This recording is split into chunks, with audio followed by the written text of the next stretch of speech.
Chef Remo. You're here for another edition of Cuts. Definitely let's go into the episode right now.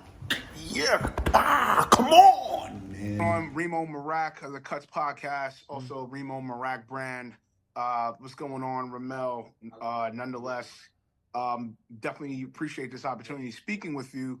And also, to my understanding, this week must be an amazing, tremendous week for you as you came up with the highest award at the Gotham Awards with the best director. So, Yeah. And also, too, with your resume, extensive resume, you have many wins and championships and nominations. So with this latest win, how can you compare it to the ones that you previously had?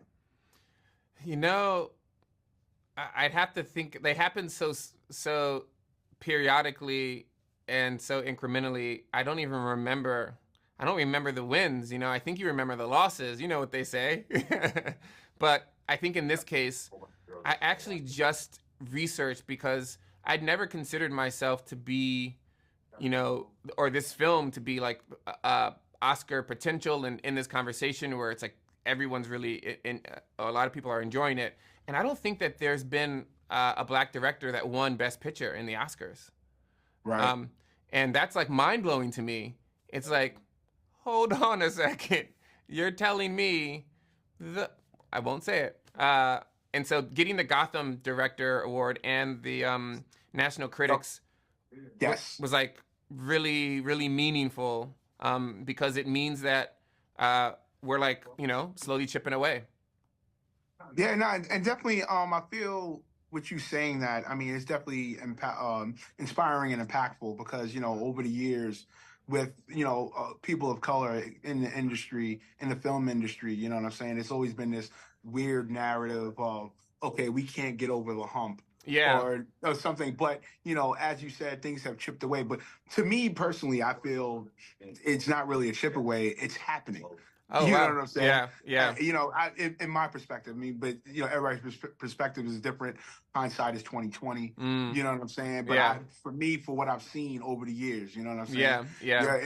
You're in with Ryan Coogler, with Ava DuVernay. You know what I'm saying? Yeah. You're in that room. You're in that space. So it's happening now. Let's definitely go with the transition. Let me go with the second final question.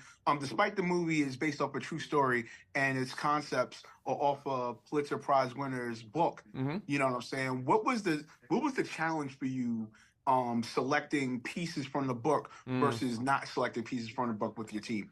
Yeah, that's a good question because his book is so rich and thorough. It's daunting, right? How do you adapt a quote unquote masterpiece? You know, if you do, you have to do the masterpiece, you have to do everything, because to leave one thing out, his is such a tightly woven, I like to say, ecosystem of information and callbacks that things fall short if it's missing information.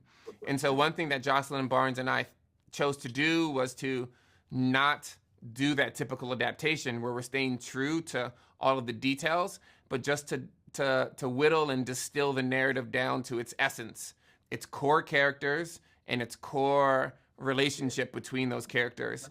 Take that into cinema and then imagine the rest of it so that we have our own world that we're building that is more a companion piece and less of an adaptation. All right, that's what's up. And then definitely last round, let me squeeze this in for you.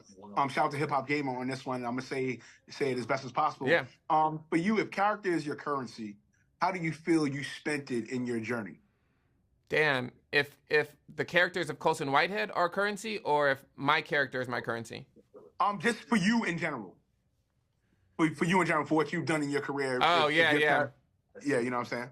How have I spent it? I think I'll slide the question to spending my character invested in having my own time, right? Because culture and the industry of society produces a time that doesn't let you sleep, always makes you hustle, you know, makes you prioritize and deprioritize things that are less to one's individual best interest.